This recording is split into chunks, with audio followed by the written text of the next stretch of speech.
I recently watched an interview with a Chinese developer who made a surprising career pivot. He quit his corporate job to become a delivery rider.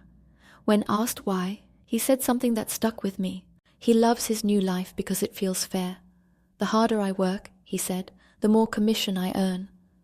It's a seductive idea, isn't it? Gig work, like delivery driving or Uber, sells a tempting promise. Effort equals reward. Work more, earn more. No office politics. No blame-shaking meetings. Just hustle and get paid. But the more I thought about it, the more this tidy equation started to feel off. Something's missing. What is it? Let's start with the obvious. As a developer, he probably made more per hour than he does as a delivery rider. Now, he's not just earning less. He's also covering costs like fuel, vehicle maintenance, insurance, and the very real risks of accidents or injuries. On top of that, delivery platforms rarely offer benefits like health insurance, retirement plans, or paid leave. By focusing solely on competition within his peer group, he might miss the potential for collaborate and mutual growth. He might miss how platforms create downward pressure on working conditions. What gig platforms call fairness often comes with a giant asterisk. Sure, commissions may be tied to effort, but the total amount workers can earn is just a slice of the platform's profits. The rest, that goes to the company. What feels like fairness to the worker may actually be a well-designed illusion, carefully crafted to keep them motivated while hiding deeper exploitation. And let's not forget the power imbalance. Delivery platforms control everything: the algorithms, the pay structures, the terms of service. They can change the rules whenever they want, and workers have no say in the matter. It's not a partnership, it's a dictatorship. Life structures, work, societal norms, even personal habits, often feel like unchangeable rules. Phrases like, "this is how it's always been done," or "these are the rules," perpetuate complacency. They discourage us from questioning the human-made rules or morality of the systems we participate in.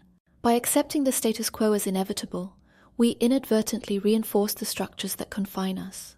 In a system like this, fairness starts to look like smoke and mirrors. And I don't believe this developer-turned-rider is naive enough not to see it.